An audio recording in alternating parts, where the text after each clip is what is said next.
Space, the final frontier.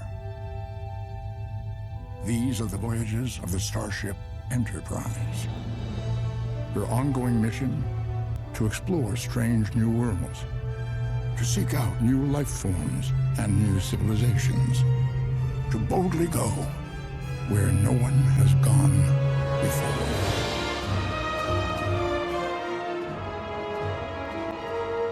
I've never So seen you probably saw Wrath of Stewart. Khan. Right, yes, that's the one I was. That one, Yeah. and then one random one. Couldn't tell you what Probably it is. did it have whales in it? I don't think so. It might only be two, All right. but definitely Wrath of Khan. But definitely That Wrath was- of that was Khan. a Eddie, fun what about one. you? How much Star Trek do you actually know about? Me?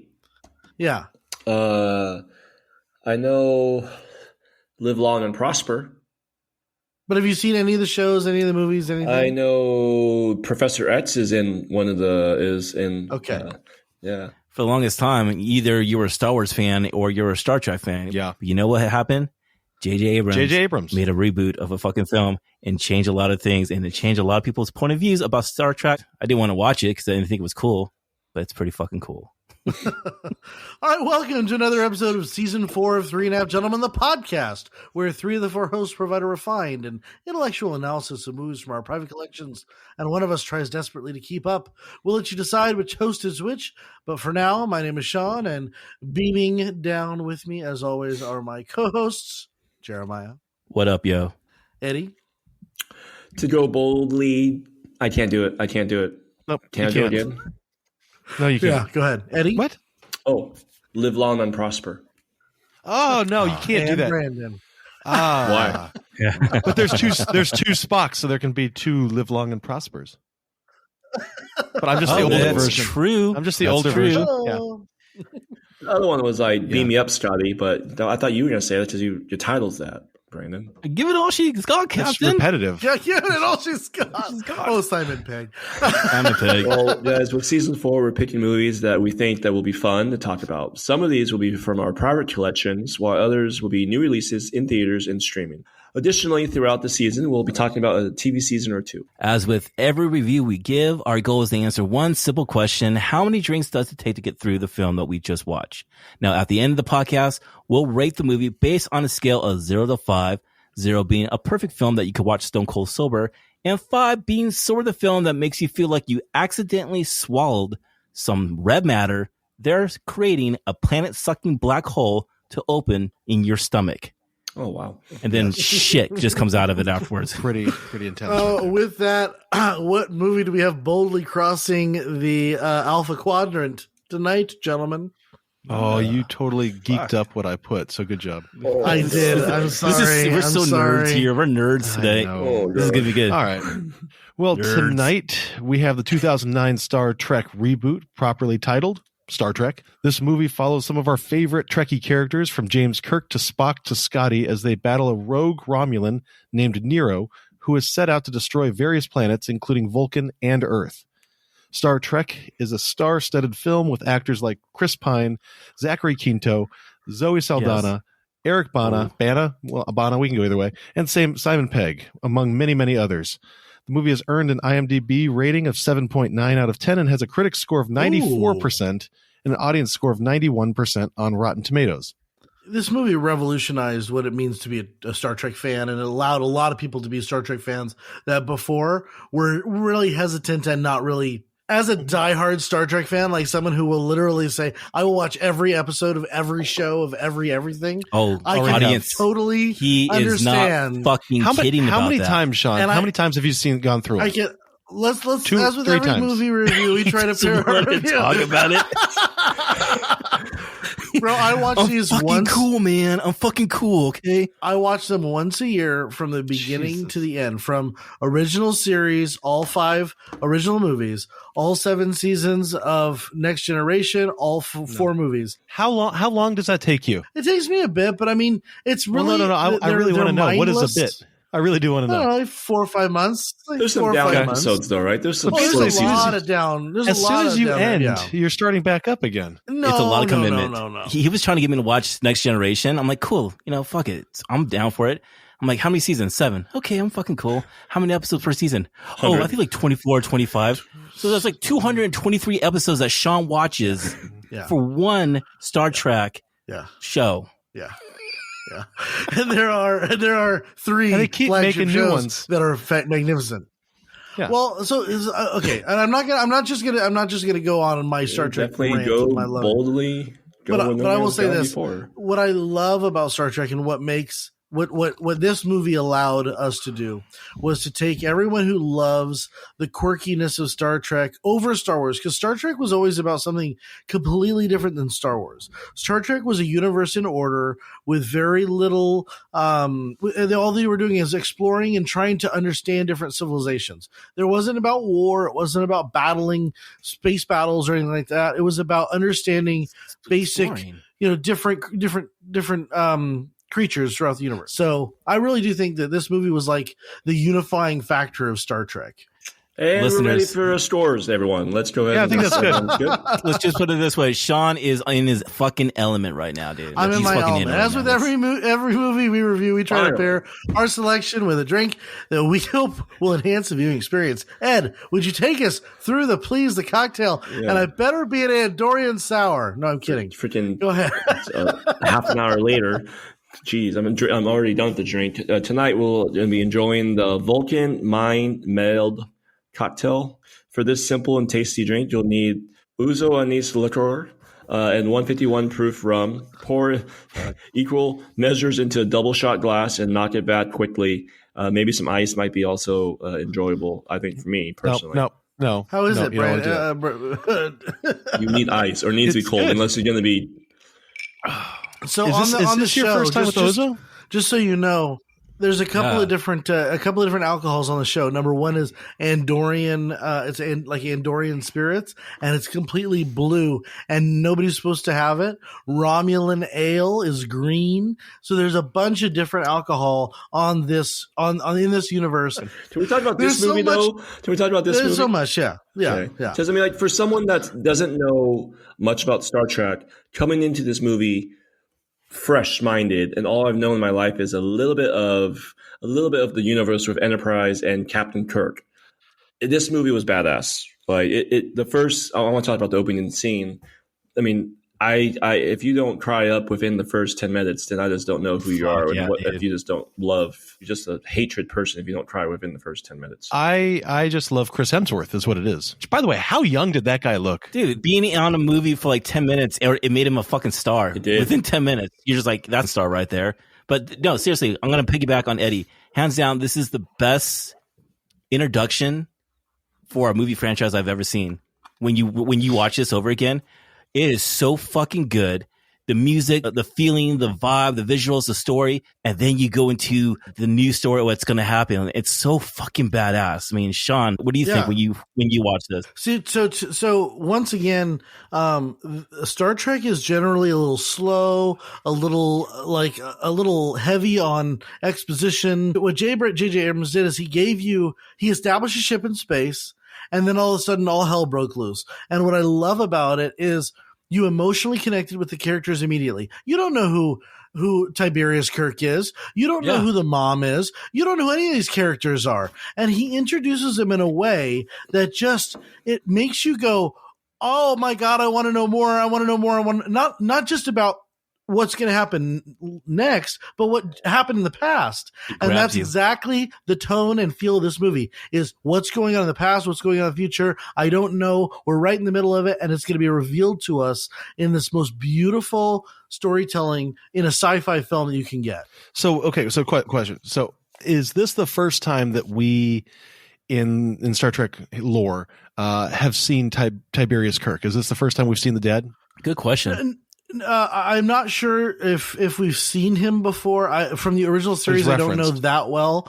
I know he was talked about. I know that he was a important character, and I know he was not the head of a starship for 17 minutes and gave his life to save 800, 900 crew. I know this is a completely deviation from storyline from canon.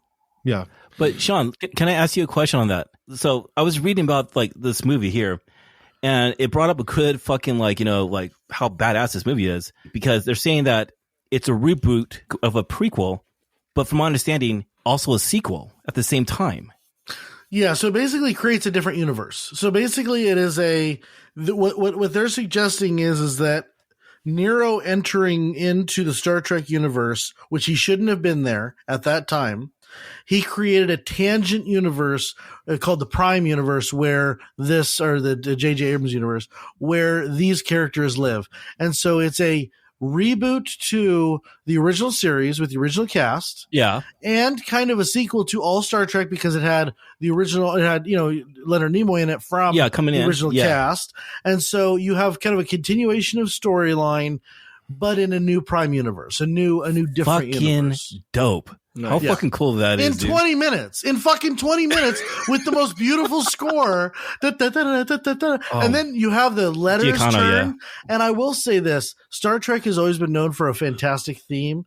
What Michael did with this particular theme is fantastic. He really did step up the game, and they've used this theme a lot in the new stuff. Yeah. Oh, fuck yeah, dude. I do want to just say a couple things that I just don't understand about I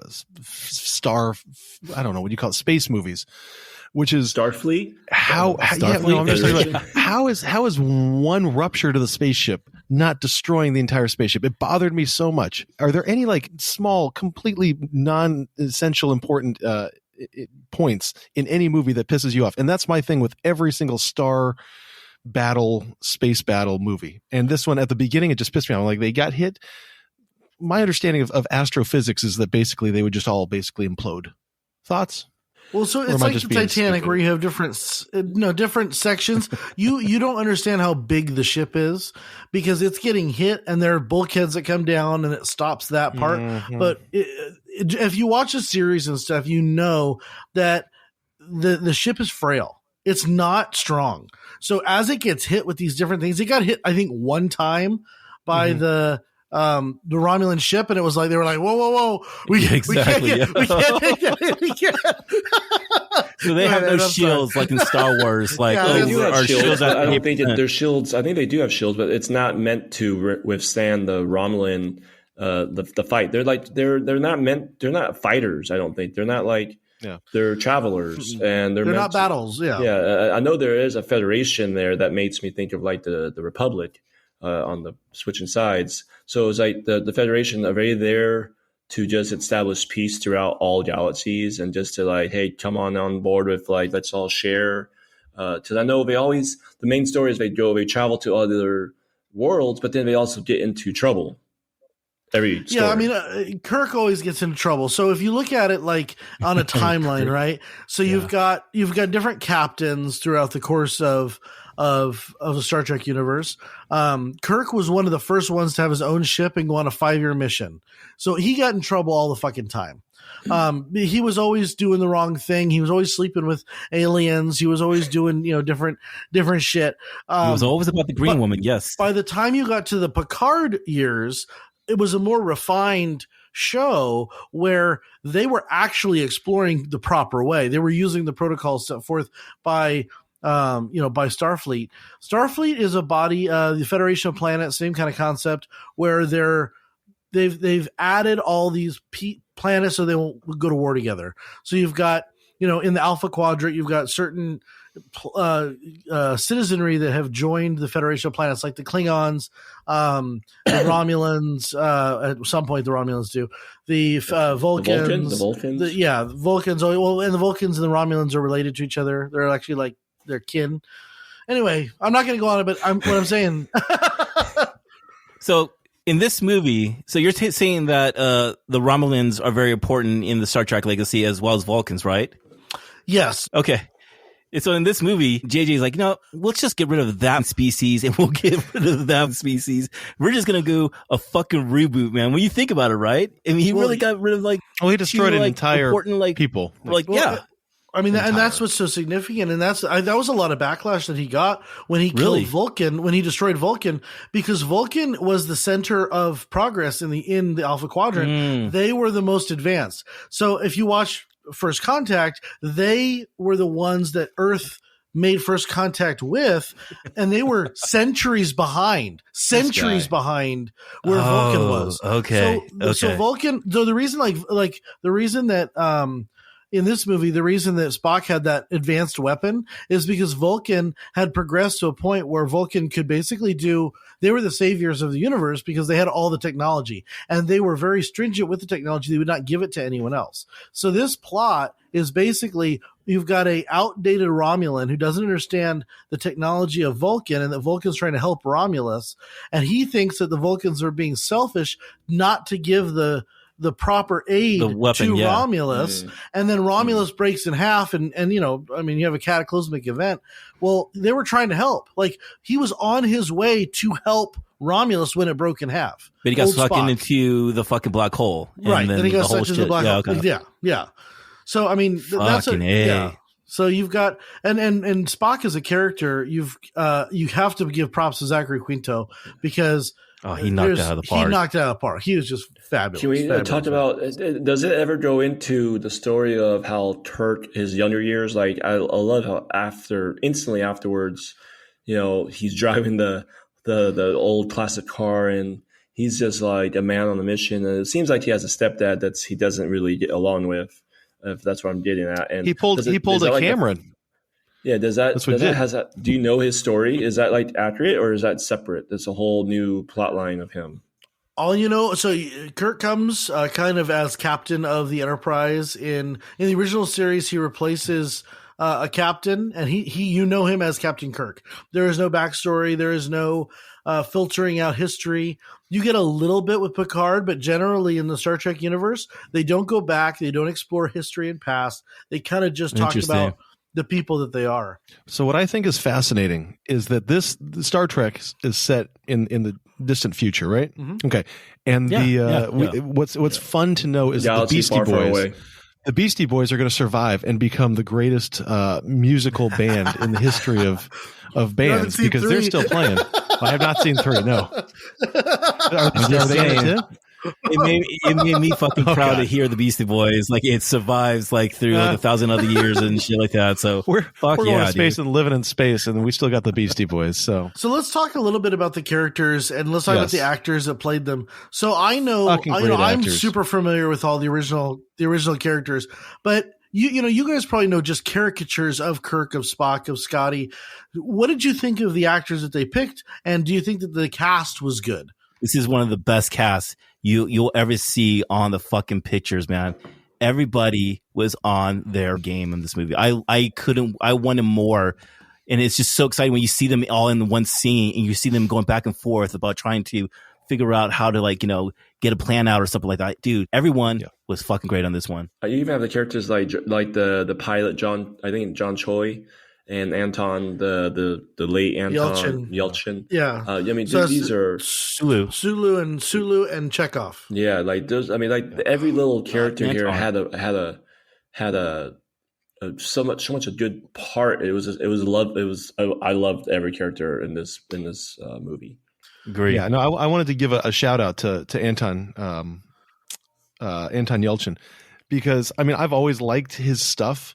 And this is the second time I've seen this movie, and he was one of the ones that stood out in my mind from like when I saw it years ago with you, Sean, in San Diego, is that I remember him just owning that character. And I thought that he was so good. And it's one of those ones where it's just sad that we lost him, because I think we would have had some great roles from him in the future. But also I want to give a shout out to Bruce Greenwood, who I thought did son of a gun, amazing job. I loved Bruce Greenwood. I love Bruce, man. I love that actor.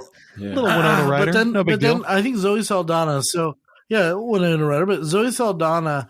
So one of my criticisms of the original series is that it doesn't stand up.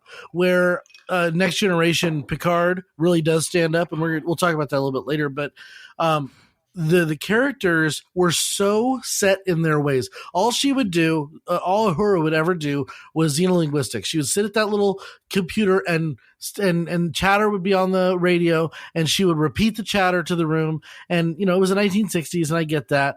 But the lady who played Uhura, Nancy Nichols, I think was her name. She was wonderful. But Zoe Saldana just steps up into this massive role in Star Trek Hearts, and she knocks it out of the park because she changed it so significantly in that she wasn't taking shit from Kirk.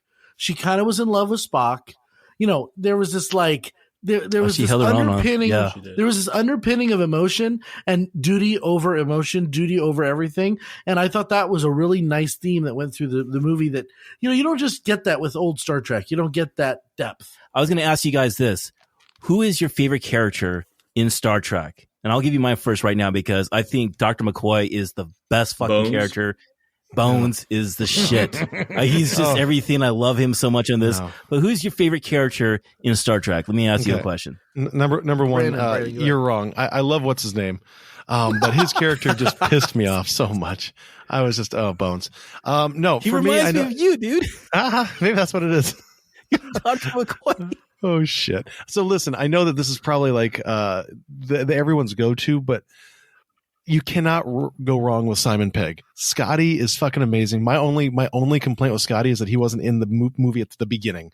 Is that we had to wait half the movie to get him.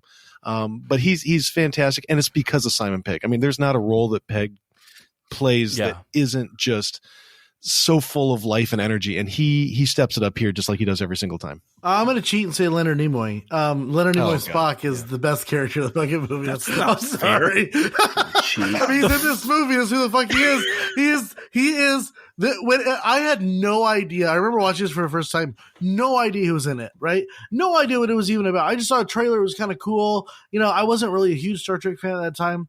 And when he comes on the screen, and I'm like, in that, we got that fire, and he's like like an angry old man, and then he takes off his hood. I'm like, oh, this is Alec Guinness moment. This is the Alec Guinness moment, everyone. I love Chris Pine, and he's like, bullshit. He's so fucking great. Eddie, I'm sorry, we brushed over you. That's okay. I'm gonna actually go with Zachary, who plays Spock, the young Spock. Dude. I really thought at one point it makes you think, like, is he really the son of old Spock? Because they were like legit, like he played him well, I thought, as a young guy, and he really sold the part for me of how Spock should be at that age. Zachary and Chris in this movie, they're fucking magic. They're fucking magic in this movie, dude. I'm not a huge Chris Pine fan, and I feel like he stepped it up and played the role. And granted, I don't know William Shatner's portrayal of Kirk. I know it's, the caricaturized version of it, but I feel like what Chris Pine did is he brought that swagger to it. He brought that egotism, and he brought just a sense of fun, which is important because one of the reasons that I never really got into Star Trek, and maybe I'm right, maybe I'm wrong, is that I always felt like Star Trek was kind of stuffy, that it didn't have the fun. Like Star Wars, I was always a Star Wars guy, and Star Wars always had kind of the action adventure feel to it, where Star Trek to me felt scientific and like you said, slow.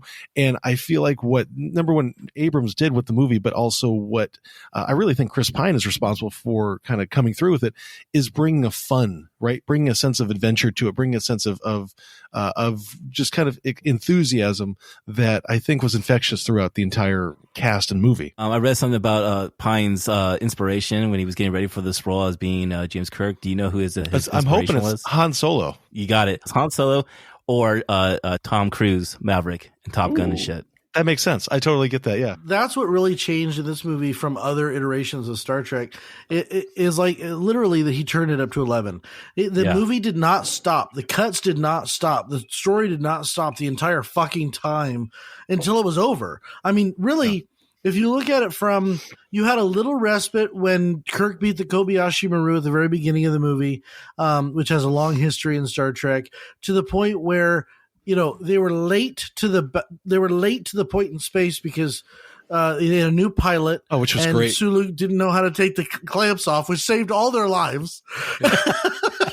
And then they get there. And then some of my favorite scenes are, it didn't get out there like James Bond franchise over years have gotten out there. I think the Star Wars franchise has gotten out there. Yes. I thought this Star Trek particular movie, it stuck to kind of a very simple, realistic premise. When they do the helo jump to the drill, I thought that was as crazy as it could get. But how fucking cool was that scene?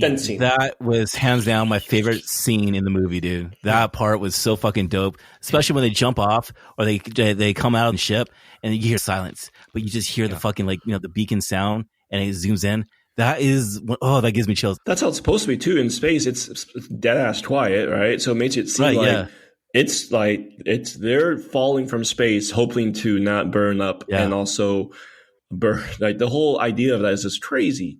And then I love how Chris Pine just Kirk just you're not even supposed to be here, so you're with us right now. Like he's just got thrown in there with the other two guys. Pike. Yeah, he's like, fuck it. Your first commander, or your first officer, whatever it is. Yeah, No. So talking about that drill scene, and I mean, I know we're kind of comparing it to other movies that are kind of all within the same, not universe, but Sean, I couldn't agree with you more. That I feel like my biggest frustration, and it's a major frustration with the Star Wars franchise, is that it's going too far out of the realm of what it should be. It's not constrained anymore. It's or contained. It's just kind of saying, okay, we're going to do whatever. But what I love about, the drill scene, like you guys said, is that it is out there, but at the same time, there's realism to it. And it reminds me so much of a Mission Impossible type stunt, which if we're going back to it, J.J. Abrams, he's responsible for my favorite of the Mission Impossibles. That's right. And I felt like I got that more than even a Bond. That I got, James Bond, I got a Mission Impossible vibe where it's so far out there, but at the same time you say, I could believe that somebody would actually be able to do that. You got the parachute, and it keeps it real, right? Where the one guy doesn't make it because his parachute, kind of just fucks him up. He was also wearing a red shirt, and he was also doing a little ham. He had he was on something. Okay, time out. So help me on this part. I was talking to Hannah about this. What does the different colors of the uniform stand for? What do they mean? So in Star Trek, it switched over with Next Generation, but originally gold was command gold. And then you had support red. Science officer was blue. Science and medical officer was blue. And then everyone else was basically... What was black? There was no black. It was gold. Chris Pine had black. No, Chris Pine had black because he took off his... it had a logo, though. But I mean, so originally, like the costumes themselves were all it was a T-shirt of all one color, and it was gold, blue, and red. And those were the only three colors that they operated on the bridge. So it was the only three command colors. So if you're in red, you die. No. Then there was the red shirt where it was a different type of red, and it was always the guy who you didn't know his name, or you only knew his first name. And he was always the one to come. Like they would all go out to do something, and he would get the fucking eaten up. Bro, I just got this awesome job. I'm wearing a red shirt. That was the big shift. A huge shift between original series and Next Generation with Picard, in that they actually cared about the crew members. And if they had a full complement, like they always talked about how many they lost. And in original series, they're like, oh, fuck, we go through those people like left, right, and center. It doesn't matter. So mystery solved right now. I was wondering about that. Like this makes me appreciate Galaxy Quest more, doesn't it? Galaxy I now get a lot of the jokes at it because I didn't get it necessarily. Like, one of my favorite characters is Guy, right? And he's like, I only had a first name. I was just Guy, and that makes sense. That gets like it just makes sense. Right. I like it. Right. That's so fucking funny, dude. So the other thing this movie does, which I think it really it takes from Star Wars, or it takes from a lot of other structures, is you have three things going on almost all the time. So you have the landing party on the drill. You've got Spock down on the planet trying to save his mother, and then you've got Christopher Pike in the ship. And all of these things are happening at the same time. And then all of a sudden, some go back to the ship, but then everyone kind of splits up again on their own little adventure. When they maroon Kirk on the ice planet, when they're trying to go back to Earth, and then you introduce the Scotty storyline where Scotty's at this base, on the ice planet, and you don't know actually that Scotty and Kirk are on the same planet until they kind of meet up with each other. Even at the end of the movie, right? where you're just seeing like, how is this plan going to fucking work out, you know? But then you see everything play out and it's just like, oh my God, you're right. This is happening where this is going to happen. Only this can happen where he's going to bring the ship into the Romulan ship with the red matter and then somehow get beamed up at the same time. And Scotty, who's never beamed up two different people, two different locations, two different ships. And he was so like pumped up about that. He's like, "That's a pretty big deal, guys." And I think that's like he was trying to get like some praise, and no one gave a shit. But you're right, dude. He revolutionized Scotty's characters too, because Scotty was never that funny. He was always funny. James Doohan was hysterical, but he was never that intricate in technology. He was like a mechanic. He was an old time mechanic who would hit the engine and make it go. Like he wasn't a technical. All these people were technically trained, and I think it lends itself to the realism within Star Trek is that you believed that Scotty had the requisite information, intelligence, and training to do what he was going to do. You believed that everyone had the training to do. In the original Star Trek, it was more like cowboys in the Wild Wild West, you know, trying to go through space, and it wasn't the like same. Firefly. Sweet. Yeah, like kind of like Firefly.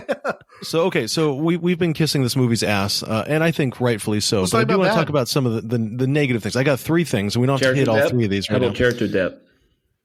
You know what? I think that we do a good job, except my it's not one of my 3, but I would say that Kirk, I feel like for most of the movie just has one purpose, and that's just to get the shit beat out of him. That guy gets hammered just left and right by everybody, but we can scoot that later. But he's a true homie, dude. He went when Sulu fell out from that drill, he didn't even think twice. He just jumped for that fucking guy to save him. And I'm like, yo, that would be my captain if I had to follow for someone in the battle. That's my captain right there. So my big question, one of my first 3 is: are we supposed to just accept or believe, and maybe I'm wrong on this one, that of the entire universe of universes and galaxies that Kirk just happened to get dropped off at the one planet that old Spock is at? Like this there was no like, I don't know, divine intervention. Is this just like dumb luck? Is that what we're supposed to go with? Because if that's the case, that kind of pisses me off. Isn't that where the Romulans dropped them off? And that's the Romulan war they dropped them off because they intercepted him,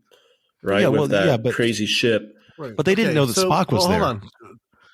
Well, so there are only I will say this: there are only so many M-class planets in the Alpha Quadrant that they could have dropped him off at, right? So M-class means Manchara class. That's the planets that people can breathe on. So there's only so many. Okay, too much. Over my fucking head. Everyone who's listening right now is just like, okay, Sean put his Star Trek hat on. Go for it. Okay.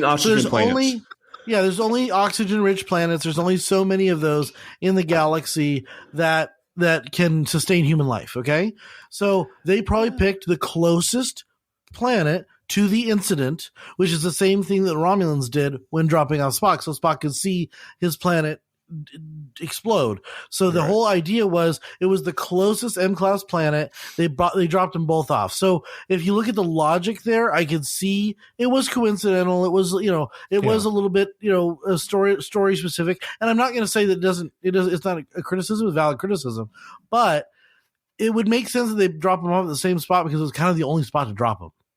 Okay. Just say. Okay. It's also like kind of like The Force Awakens. It's like somehow Rey's there and then Finn's there, and yet they were able to like jump on the Millennium Falcon. It's just like, okay, that fucking works out. Yeah. Sometimes I'm gonna be Sean here. It's a movie. It's just a movie. Yeah.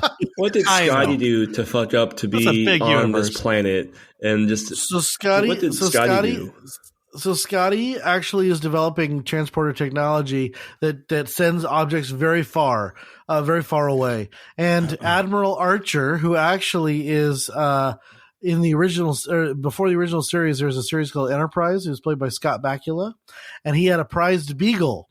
And Scotty thought it'd be funny to transport the beagle from Admiral Archer's house like across campus into something else. So he got in a lot of trouble for that, and they marooned him at this space station on this planet of ice. Oh So, my God. Sean, when is the Star Trek encyclopedia that you're writing? When is it coming out? When can we buy Excuse it? me, Because- but that is in the movie. Jesus. You can hear that in the movie. He tells that story in the movie. I had a Admiral Archer's Beagle. Okay. Hey, all right, Brandon, I'm going to actually Yeah. be on your side on one point in the movie, which I don't give a shit about. And maybe I might be the only one here. I didn't care about the villain in this movie. Oh, that's my number 2. If there was any weak spot in the movie, he was not scary. I didn't give 2 shits about him. In fact, I didn't even want him to be on the screen because I wanted to see the other fucking people. So here's my argument, and that's actually my number 1, but I chose to put it number 2. I love Eric Bana. I think that he's amazing as a shark in Finding Nemo. I think that he's great in Munich. I love Eric Bana. I really do. But my Also God, in, his Black Hawk acting Down, to I me, like him. yes, he overacted every single scene that he was in, which took me right out of it. And I agree with you 100% because every time he was on screen, I begged for somebody else to be on screen. And when you have a cast that steps up completely across the board like it does here, it takes an overacted performance and just highlights it and makes it just shine in a bad way. That's my biggest criticism right there. So you hit it on the head. Yeah. So I would agree with you 100%. Is one of Star Trek's biggest flaws is their villains. Ironically, one of the better villains was Christopher Lloyd. And he played a Klingon. Christopher Lloyd? Yeah, he played a Klingon in Search for Spock, and shit. 2 of them. I He was might really have good. seen that one. And I want to say he was also Cumberbatch was a bad guy. Yeah, but Star Trek has always had a villain Yeah, he was problem. good, I will tell you this: J.J. Abrams was forced, quote unquote, forced / decided to cut Nero's backstory from the movie. They filmed it. It's in the deleted scenes of the DVDs or the Blu-ray. And I will say, having watched that backstory, it does take his performance and make it slightly better. But I agree with you that he just is over the top. It's just a little over the top. But basically, they were on a mining ship, a Romulan mining ship, and they witnessed the explosion of Romulus. So they became like this. And this heartened, horrible crew, and then they used the red matter to go from universe to universe to try and track down Spock, who they thought was responsible. The story's good. The story's there. It didn't quite come through like I think it could have. And I agree with you that Eric Bana over the top. I do agree with that 100%. Yeah. But you got to give JJ like a lot of credit on this one because he's admitted like he's a Star Wars fan. In fact, when he was offered this position, he didn't want it. But I think with people like him and someone like Tony Gilroy, where they don't really have any like a fan base to the story, I think that does something good for the movies, for like when they're working on it, because it's just like, they're not like, oh, I need to just do this and do this, like they don't get caught up in the nostalgia. Yeah. They don't get caught up in the, it's like, I want to make sure that it comes out as a good fucking story. And I think when directors or producers are a part of a project, I think that's a good thing to have. That's just my opinion. And I will say Star Trek has a history of being incestuous. Leonard Nimoy directed, I want to say 2 of the original movies. William Shatner directed 1. Jonathan Frakes directed 2 of the Next Generation movies. So you have this. Fuck. Okay. And that's what I'm saying. It's you have kind of a history of the actors directing the movies and not really, quite. You want an outside perspective. And I think JJ brought a outside perspective that was like, hey, I'm going to take all this shit that's cool about Star Wars and Star Trek, and I'm going to put them together in an 11 movie. Well, I mean, look what we just said, though. we're comparing this movie to all different types of movies, from James Bond to Mission Impossible to Star Wars, and I think that it shows because J.J. Abrams is bringing in all these different outside influences, which makes a non-Star Trekkie like me appreciate the hell out of it, because I did. I appreciate it. I thought this movie is fantastic, way better than I would have ever guessed a Star Trek movie to be. But I think it's because you have somebody like Abrams coming in and taking kind of not a timid approach, but one that isn't, like you said, just kissing ass to everything that has come before it. And I think that's something that's refreshing and that really kind of shows through in everything from, all the directing choices that we get. And I think it's really a good thing for the producers. He definitely landed it here compared to his other project with Star Wars. I don't think he landed it there. No, I think he landed. I think he landed Force that. Awakens. I think he did the best he could on the best last he one. could. I don't think he landed it. I think one, he did the best he could. The first one, he put it on the fucking platter. No, ready to be yeah. fucking smacked. The first one was fucking Episode great, dude. 7, I think he came Eddie, in you don't know what you're talking distress about. in the third Come one. on. Yeah. I don't think he landed it. Compared to what I mean, everyone was hyped up for what he did to Star Trek. People were hyped up for the. I mean, it was a good movie, but it could have been better in my eyes. So I'm just saying he did better with Star Trek compared to what he did with Star Wars, personally. And I will say the bar was a lot lower for Star Trek than it was for Star Wars. I think that's what it is. Star Trek was on its ass. Yeah. So like came on under the radar, right? Yeah. And Star Trek was on its ass. It hadn't been a movie since Star Trek Nemesis, which was fucking Tom Hardy, and it was dog shit. It was dog shit. Whoa, Tom Hardy was on a Star Trek movie? Tom Hardy was played a genetically enhanced Picard, and they were like shadowy reflections of each other, and it was Romulans again. Which and one? Into the Darkness or Star Trek Beyond? Nemesis. Oh, so something. Oh shit! And I want to say Nemesis was like 98. I want to say it was like 98, 97, somewhere in there. So you've got a full like 10 years of no Trek, and it was billed as the end of Trek. This was the end of Trek, and so I would say that the expectations of J.J. Abrams were vastly small. Yeah. So he brought Trek back to the map of like people, for sure. like, right? For sure. But because after this, all these shows are coming out. Everything is because of JJ, what he did with this reboot, right? 100%. Yeah. Okay. So you have the reboot series, then you had Star Trek Discovery come, then you had Star Trek Picard, which they resurrected the Next Generation crew and did what I would argue is the best Star Trek season of all time, the season 3 of Picard.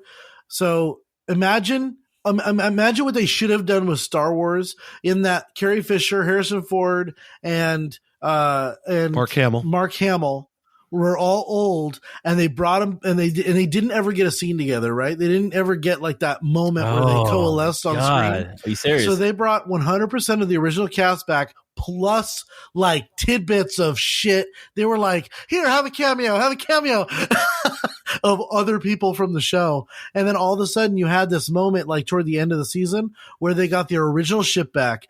They took their original positions, and they're fucking old. They're old people. And they made light of the fact that they were old. They knew they were old. They embraced it. And it was, I'm just telling you right now, it was some of the best TV I've ever seen. It was 10 episodes of sheer emotional, nostalgic, good storytelling. It was wonderful. You should have done that series, man. Shit. I know. Where were you on that? You kind of sold. I might have to watch it.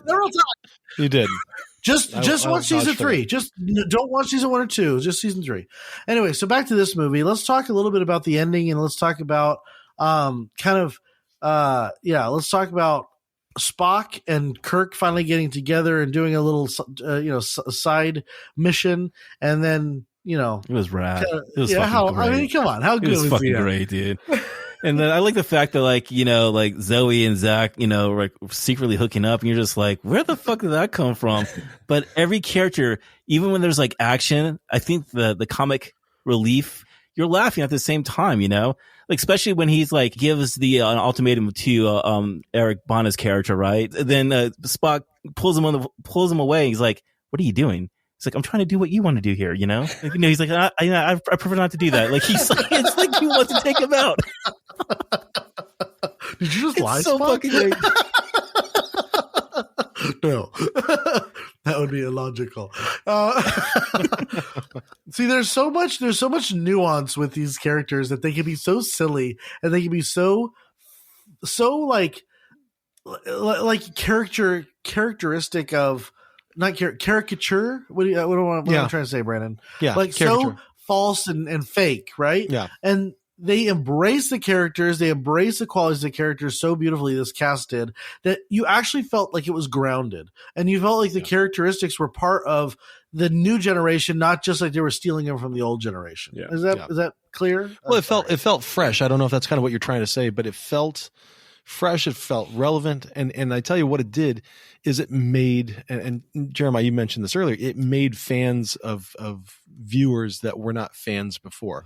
Do I feel like I want to go out and watch all of the shows and episodes and movies that you've watched, Sean? No, it doesn't. But what it does make me do is it makes me really want to see the next couple of movies here, and actually give a shit about Trekkiness. And I think that's something that is not easily done. There was a movie being shipped around where they're going to have Chris Hemsworth and Chris Pine in the same movie for the next Star Trek, but it just never happened. They were supposed to cross paths somehow. Yeah, or something like that. So supposedly, like, there's a legend that before Chris Hemsworth's ship explodes, he was able to get beam. But for 20 years, he was lost in the beam, you know what I'm saying? So he wasn't. Which is actually a Star Trek episode, by the way. Ah, it is. Holy shit. And Scotty traps himself. That's how old Scotty gets on Next Generation. Oh my God. He traps himself in a beam. Okay. Yeah. So there was supposed to be like a theme or something like that where he was going to be like, trapped in some type of transport or something like that. But then like, the father and the son will be able to like, figure out like a situation or something like that. Would that be a cool fucking movie or what up? I don't know. I think it opens up doors. I think it opens up doors with being able to beam me up, Scotty. Because you think about it, like what prevents Scotty from, let's say if they can get into that same times, they can beam. It just makes dimensions. They possibly could do that. I like the idea of that. That's a cool story so they could pull that off. There's some holes though they need to fill with. Just like I'm not Star Trek-y enough to know, but I feel like that would be a cool idea somehow to get them on the same scene, the same screen. Yeah. I feel like you want to say something? Yeah, no, I feel like they stretched it in a good way with Spock, right? There was some justification to it. There was some time travel aspect to it, which I never actually got to my third frustration, and that's the time travel aspect. It's convoluted and it's confusing, and it's just a little bit much, I think, at times.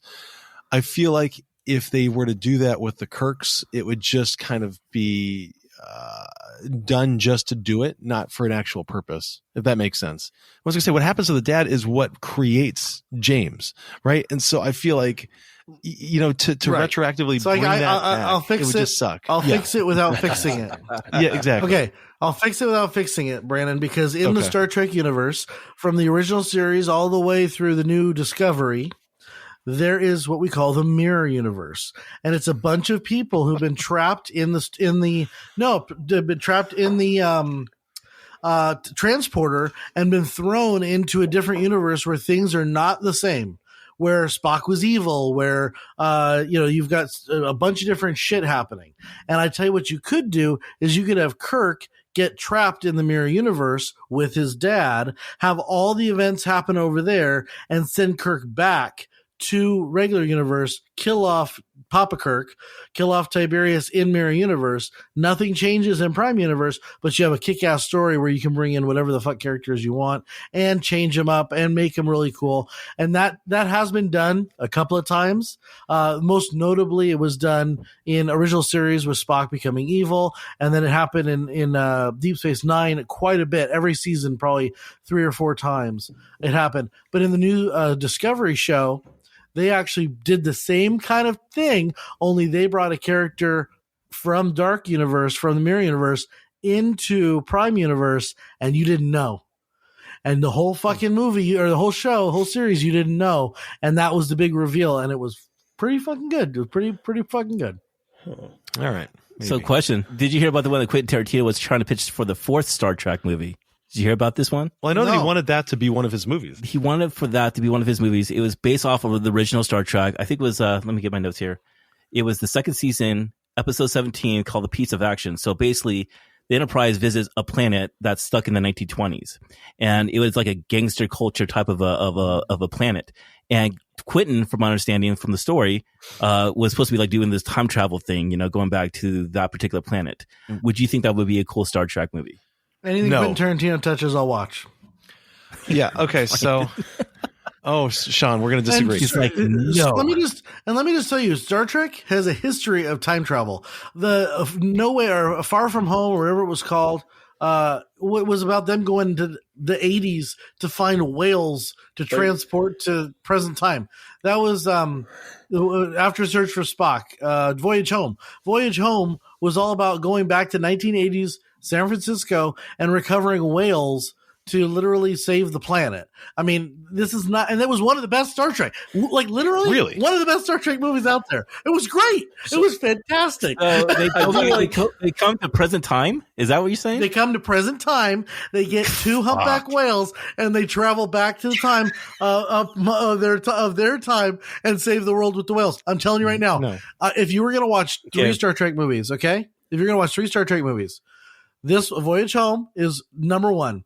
Number 2, I would say, is First Contact. First Contact is a Picard movie. It's fantastic. The third one is Search for Spock. Those 3 movies are vastly underrated and are fantastic. Okay, so what we need to do, guys, is that when we get together again, we should be going to Sean's house. We should have a lot of drinks, a lot of food, and just have a Star Trek fucking marathon from I just want to watch whales movie meeting. 1 all the way to exactly, the episode whatever 7, and just get fucked up. That's the goal, man. That's the purpose right there. And that brings us to the end of our review. Now it's time to the podcast where each of the hosts provides a score on the following scale. Bones McCoy, can you bring it up, please? Thank you. Yes. 0, the perfect movie. You don't need shit to enjoy it. 1, a filled your first cocktail. 2, a happy buzz. 3, you're gonna Uber or lifting home. 4, rough morning walk to shame.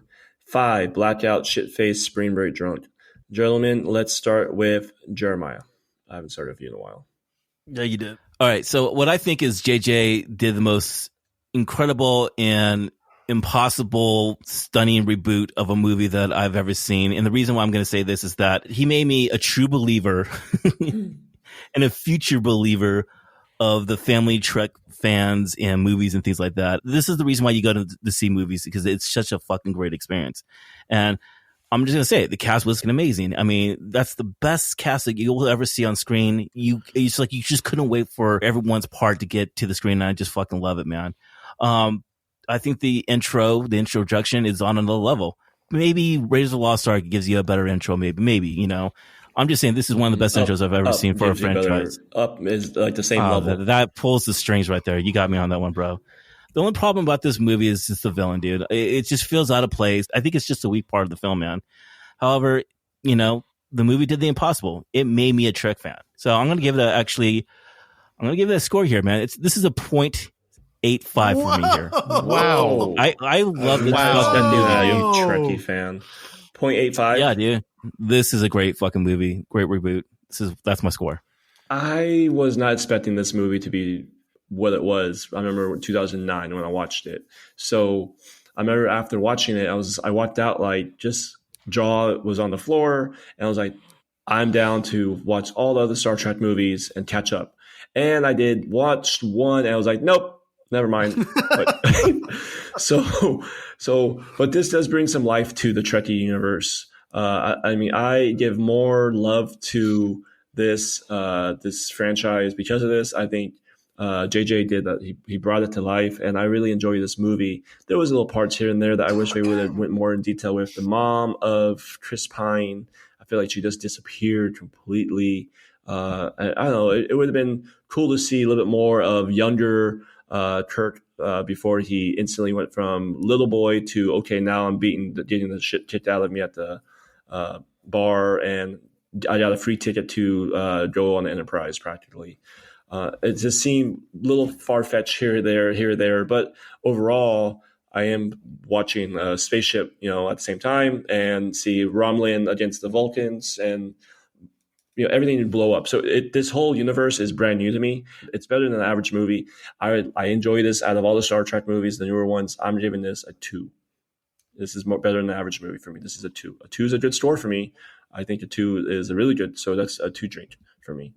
Yeah, happy fucked up buzz. Happy buzz. I'm giving this a 2. Yeah. So years ago, I was down visiting Sean in his San Diego apartment, and we were just sitting around after dinner, and he said, let's watch a movie. And I said, absolutely, let's watch a movie. And Sean said, have you seen the new Star Trek? And I said, fuck no, I don't want to watch that piece of shit. And he sat me down on his couch, and we sat there and we watched, and Amanda fell asleep because that's what she does in front of movies. And I remember thinking, this is not Star Trek because this is enjoyable. Right. And then it kind of forgot about it and was put in the back burner. And then earlier this season, Sean came up with his pick and he said, I want to do Star Trek again or Star Trek. And I thought, no. And I don't know why, because apparently I just like blocked out the memory of how much I liked it the first time, because I sat down and watched this the other day and I enjoyed the shit out of it. I thought that it was fantastic. I think that this movie has some flaws that really frustrate me, but at the same time, I think JJ was able to create an entire, I don't know, universe is kind of the wrong word, but an entire vibe to this movie that is something that we need desperately in other types of movies like this, where it's not trying to just, pay fan service and pay service to fans and just make everybody happy. But instead what it does is it creates something brand new from something existing. And I think that that's something that really needs to be recognized. Now, my biggest problem is Eric Bana. And the way I look at it is a movie like this is, I don't want to say it's only as good as its villain, but in a lot of ways, you need the villain to balance out and to create some kind of purpose for the good guys. Eric Bana did a terrible job. I'm just going to go and say it. I think that, and I hate being critical of people who in any kind of art, but I think that Eric Bana ruined a lot of this movie and a lot of the potential of this movie. I could see this movie being up there near the zeros for me, because everything else coalesces and the stars align and everything's great. At the same time, I'm not going to say it ruined it, because I think that everything else helps to lift us beyond that. I just wish that if we had a different directing maybe towards his character or a different actor, that we would have had some true magic. So with all that being said, I'm going to go with a little bit over a feel good cocktail. With a little bit of a shot. I'm going to go with a 1.4. Jeremiah, that's for you. A 1.4 because I feel like it could have been in the zeros. I would have been right up there with Jeremiah. But Eric Bana single-handedly has taken this into the ones, which is unfortunate, I think. Okay, Sean, round us out. I'm going to pick up. I'm going to pick up where you left off for a moment and say I don't think it was just Eric Bana. I think that the movie was a little too complex and a little too convoluted to have a concise villain. Would have made it a lot more a lot easier to watch. And I will say you got that with number 2 with Benedict Cumberbatch, where he was a more sophisticated, straightforward villain that he drove the story a little bit more than Eric Bana did. I felt like Eric Bana was letting the story drive him. So I agree with you right there. I will say of all the Star Trek movies, of all the science fiction movies out there, I would argue that this is probably one of the best science fiction movies, Star Trek movies, one of the best ship in space movies that you're going to get from start to finish. The character development, the visual effects, the acting, the commitment to character, all the things that I think a lot of space movies fail at, this succeeded at. I think it was a lot to do with J.J. Abrams, a lot to do with the flair that he gives it, a lot to do with his cinematographic style with the lens flares, which we didn't even talk about. But that is to say, I think this movie, it did something that was impossible. It serviced fans of Star Trek. It brought new fans of Star Trek into Star Trek. And it created a story that everyone can agree on. By and large, everyone can agree on that it was enjoyable to watch. Bad, good, you didn't like this part. It was from start to finish something that you like to watch. And you'll probably watch it again. That's a hard freaking mountain to climb, almost impossible. And I think he threaded that needle beautifully. Other people have not done that as well. And I don't think he did that as well with the Star Wars franchise. As Eddie said earlier, thank you. I think the Star Trek franchise, he did a much better job at. That being said, watching Leonard Nimoy come out of retirement for this movie was one of the highlights. We didn't even really talk about his wonderful scenes and the way he kind of slowed down the whole pace of the movie and gave you a glimpse of what Star Trek was and what it's become, and a very passing of the torch moment, a very handing off of the torch. I think that from a nostalgia, I want to give it a 0. I know it's not a 0. I know it's not. So I'm not going to give it a 0. But just strictly from what it did to film and the nostalgia factor and all the wonderful performances, I'm going to give it a 0.5. I think this movie comes in right at one of the top tier science fiction movies you can possibly watch. Boom. Well said. Well freaking said. Boom. All right, Eddie, when we take those scores and divide by 4, what does Star Trek get an average rating of? It gives us a 1.1875. A 1.1875. So that Which I gives know us that we've had before. a filled first cocktail with a tiny splash. shot. Like a splash. Splash over. Just a And I'm just going to say it right now before we even know where it fits. I know that this is going to be toward the middle top of our list, and it's kind of where it belongs. So, Thank you, Jeremiah, Sean. where does the movie rest? At what number? It ties number 17th on our list. Okay. The movie that's tied with Good, Bad, and the Ugly, Okay. Werewolf by Night. Okay. That's where it's tied up. What's better than Star Trek? What's better than Star Trek is Everything Everywhere at Once, Jaws, Breakfast Club, The Departed, Gladiator, Shining. It's all better. Sean, go ahead. Say it again. Say it It's again. all better. What's worse than Star Trek? Oh, Ferris Bueller's Days Off, Alien, American Graffiti, Elf, Signs, Inglourious Basterds, Star Wars, Rise of Skywalker. All right, if you enjoyed our review or a fan of the podcast, we ask that you please subscribe wherever you're listening. Give us a 5-star review on iTunes. You can find us on Instagram at the.gentlemanpodcast. The dot means a lot. You can visit our website at thegentlemanpodcast.com. You can reach out to us by email at hosts with an S, HOSTS, at thegentlemanpodcast.com. And we just want to take this moment. We've been really growing of late, and we just want to thank all the fans for listening and to continue to tell your friends. I saw on Instagram yesterday somebody did a review of Hook. Of Ferris Bueller's Day Off. And I was so mad. I listened to the whole thing. They completely misunderstood the movie. And it was so devastating to hear these people talk about it. I was like, no, people need to listen to our podcast. I'm like, oh, wait, it's just a different opinion. It's okay. But our opinion is right. We know what they're talking about. Our opinion is right. Much better. Listeners, thank you so much for bringing our podcast into your life. We are so grateful for it. Please share us with your friends, your family. It means everything to us, and this is our favorite thing in the world, man. So you know what, dude? I mean, thank you for sharing us and letting us be a part of your fucking world, man. Thank you so much. agreed. Record in my Thank you all car. for listening, and we'll record. See you next week. Cheers, gentlemen. Peace out. Cheers. Cheers. Damn, you're like the guy from the It's a Warriors. horrible drink. Horrible drink. This drink is Have you horrible. ever? Okay, wait, Ed. Have you ever had ouzo?